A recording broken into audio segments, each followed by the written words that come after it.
আসসালামু আলাইকুম বন্ধুরা, আজকে আমি তৈরি করে দেখাবো চিকেন ডোনাট রেসিপি। আশা করি রেসিপিটি আপনাদের কাছে ভালো লাগবে, আর ভালো লাগলে প্লিজ আমার চ্যানেলটি সাবস্ক্রাইব করবেন এবং পাশে থাকা বেল আইকনে ক্লিক করে রাখবেন, যাতে আমার চ্যানেলের নতুন নতুন রেসিপিগুলি নোটিফিকেশন সহজেই আপনাদের কাছে পৌঁছে যায়। তো চলুন মূল রেসিপিতে চলে যাওয়া যাক।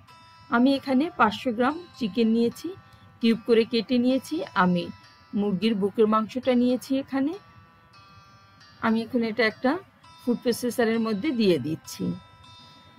এর মধ্যে চিকেনটুকু সব আমি দিয়ে দিচ্ছি। এরপরে দিয়ে দেব 200 গ্রাম সেদ্ধ আলু। আরও দিয়ে দিচ্ছি আমি 4-এর একটা ক্যাপসিকাম, দিয়ে দিচ্ছি 2 টেবিল চামচ পরিমাণ পেঁয়াজ কুচি, দিয়ে দিচ্ছি 1 টেবিল চামচ পরিমাণ কাঁচামরিচ কুচি, দিয়ে দিচ্ছি চিলি ফ্লেক্স হাফ চা চামচ গরম মশলা, হাফ চা চামচ লাল মরিচের গুঁড়া, জিরা গুঁড়া হাফ চা চামচ, দিয়ে দিচ্ছি স্বাদ মতো লবণ। সবকিছু দিয়ে আমি একটা মিহি পেস্ট করে নিব। আমার আলুর ছবিটা আসে না, সেজন্য আমি খুবই দুঃখিত, কারণ আমার ক্যামেরার সমস্যার কারণে আলুর ছবিটা এখানে আসেনি।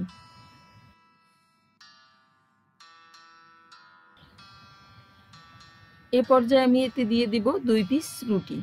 পাউরুটি আমি একটু ছিঁড়ে ছিঁড়ে দিয়ে দিব এর মধ্যে। দেখুন আমি 2 পিস পাউরুটি নিয়েছি, এটা ছিঁড়ে ছিঁড়ে দিয়ে দিচ্ছি। দিয়ে আবারও আমি একটু পেস্ট করে নিব। সব কিছু একসঙ্গে আমি পেস্ট করে নিচ্ছি। এটা মিহি পেস্ট হতে হবে। পেস্ট করার পরে এটা আমি ফ্রিজে 20 মিনিটের মতো রেখে দেব, তাহলে একটু শক্ত হবে, কারণ এই পেস্টটা এখন একটু নরম আছে। আমি বের করে নিয়েছি, দেখুন কেমন হয়েছে। আমি একটা বাটিতে রেখে দিয়েছিলাম 20 মিনিট। এখন আমি এ থেকে ডোনাট তৈরি করে নিব। দেখুন হাতে আমি একটু তেল মাখিয়ে নিয়েছি। এরপরে আমি গোলাকার তৈরি করব একটা, তারপর একটা বোতলের ঢাকনা দিয়ে আমি এটা ডোনাটের শেপ দিয়ে নিব। আমি দেখুন এটা একটা কেমন শেপ দিয়ে নিয়েছি গোল।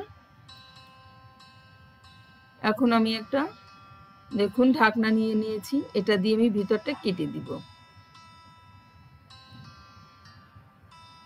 এভাবে আমি সবগুলি ডোনাট তৈরি করে নিব। হাত দিয়ে আপনারা একটু চেপে চেপে এই শেপটা ঠিক করে নেবেন।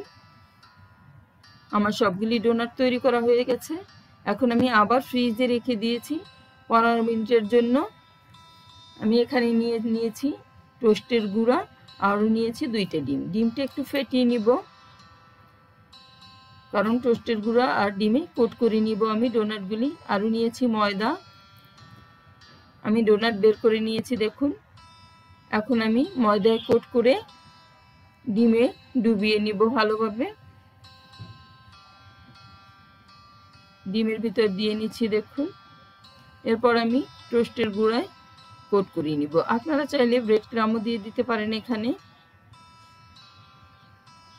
হাতটা পরিষ্কার করে নিতে হবে, নাহলে ডিম মাখা অবস্থায় হাতে যদি আপনি টোস্টের গুঁড়া লাগাতে যান, তাহলে হবে কি অনেকখানি টোস্টের গুঁড়া নষ্ট হবে। আমার সবগুলি করা হয়ে গেছে। আমি এখন আবার 15-20 মিনিটের মতো ফ্রিজে রেখে দেবো, এটা সেট হওয়ার জন্য। দেখুন সেট হয়ে গেছে, আমি বের করে নিয়েছি। এখন ভেজে নিচ্ছি। আপনারা ফ্রিজে রেখে তারপর একটা এয়ারটাইট বক্সে এটা সংরক্ষণও করতে পারেন এবং খাওয়ার আগে এটা ভেজে নিতে পারেন। চিকেন ডোনাট বাচ্চারা পছন্দ করবে এবং বড়দের কাছেও এটা ভালো লাগবে। এটা খুবই মজার একটা রেসিপি। আমরা বিকেলের নাস্তা এটা খেতে পারি, কিংবা ইফতারির সময় আমরা এটা ভেজে নিতে পারি। আমি সুন্দর একটা কালার আসা পর্যন্ত উল্টো পাল্টে ভালোভাবে ভেজে নিয়েছি। দেখুন ভাজা হয়ে গেছে। এখন আমি একটা সার্ভিং ডিশে সবগুলি সার্ভ করে দিব। দেখুন আমার কাছে তো দেখতে খুবই ভালো লাগছে, আশা করি আপনাদের কাছেও ভালো লাগবে। আর ভালো লাগলে প্লিজ আমার চ্যানেলটি সাবস্ক্রাইব করবেন, আর যারা সাবস্ক্রাইব করে দিয়েছেন তাদেরকে অসংখ্য ধন্যবাদ।